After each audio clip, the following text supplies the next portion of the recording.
The world is full of event where everyone is affected, even the economy of the country. The events are natural disasters and human activities on environment, by which it makes the world isolated in terms of pollutions and climate changes. Through these events, it may wonder us how the economics, policy, and sustainability will be in the future if simultaneous activities happening around are uprising. Economics. What is economics? Economics is a social science concerned with the production, distribution, and consumption of goods and services. It studies how individuals, businesses, governments, and nations make choices about how to allocate resources. Economics focuses on the actions of human beings based on assumptions that humans act with rational behavior, seeking the most optimal level of benefit or utility. The building blocks of economics are the studies of labor and trade. Since there are many possible applications of human labor and many different ways to acquire resources, it is the task of economics to determine which methods yield the best results. Economics is an important tool for making decisions about the use, conservation, and protection of natural resources because it provides information about choices people make, the costs and benefits of various proposed measures, and the likely outcome of environmental and other policies. We all know that our main resources of products are coming from environment, and thus we earn income through the help of natural resources from our environment. That's why a lot of private sectors wanted to have a commercial in some areas which are abundance of natural resources since it can produce much money from it. Hence, without the raw materials and other resources from environment, the world economy wouldn't be lifted as it drives how the economy grow and foster. Environmental policy. What is it all about? Of all the human activities arising in our environment, some of them have not been punished or penalized and still continue the illegal doings in our environment. Thus, policies should be strengthened and protracted so that no one will try to make an actions towards environmental issues. Strictly, an environmental policy can be defined as a government's chosen course of action or plan to address issues such as pollution, wildlife protection, land use, energy production and use, waste generation, and waste disposal. In Congress, many environmental policies were originally formed by what are commonly known as iron triangles. This involved three groups of actors who form a powerful coalition: the Congressional Committee with jurisdiction over the issue, the relevant federal agency handling the problem, and the interest group representing the particular regulated industry. One example of policymaking gone awry is the 1980 Comprehensive Environmental Response, Compensation, and Liability Act, or CERCLA, or Superfund Toxic Waste Program. The law grew as much out of the public's perception and fear of toxic waste as it did from crude scientific knowledge of actual health risks.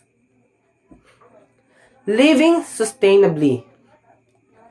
Living sustainably is about choices and behaviors, both big and small, that enhance our lives, care for our environment, and encourage us to live within our means. A sustainable community and world is one of which supports itself and its surroundings. It is the practice of reducing our impact on the Earth's natural resources, reducing our carbon footprint, and living healthier lives. This can be achieved through our approaches to: first, our relationship with waste. Disposing of our household waste and recycling properly will reduce our environmental impact, keep valuable materials out of landfill, recover materials to support the economy, and protect natural resources. Second, our energy consumption.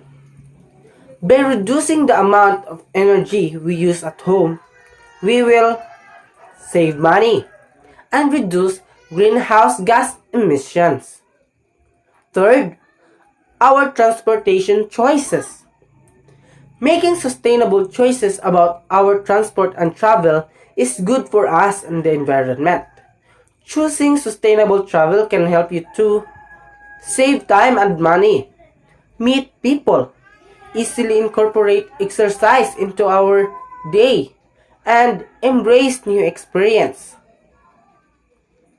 Strictly speaking, sustainable transport refers to forms of transportation that rely on renewable or regenerated energy rather than finite natural resources.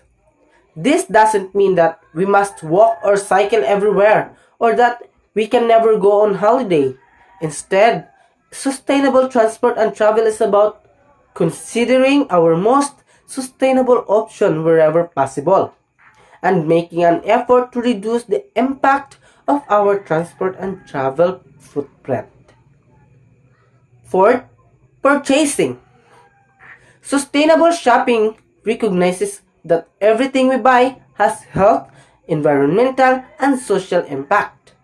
Put simply, sustainable shopping is your chance to support what is important to us and avoid products and services that do not align with our beliefs. This approach starts with the raw materials used to create a product and includes the manufacturing process, packaging, and ultimate disposal of each item, including any transportation required throughout its life cycle. Sustainability also drives creativity and innovation, and the challenge to find new and exciting technologies and solutions to tackle issues and facilitating social change. Why live sustainably? Making choices to live sustainably is an opportunity to: first, learn about your environment. Second, stay up to date with developments in technology. Third, save money and precious finite resources. Fourth, connect with others who are passionate about protecting our natural resources, oceans, wildlife, and future generations. Living sustainably will give back far more than the effort we put in. The earth and future generations will thank us. If we are really concerned to our environment, then we must not let its beauty be devastated by us, humans, because we gain benefits from it, and thus we should give importance to its entities which are really useful in many aspects of the world, especially to the needs and wants of every person. If we constantly love, care, and protect environment, we could probably make the world better and sustain the efficiency of everything and the future generations as well.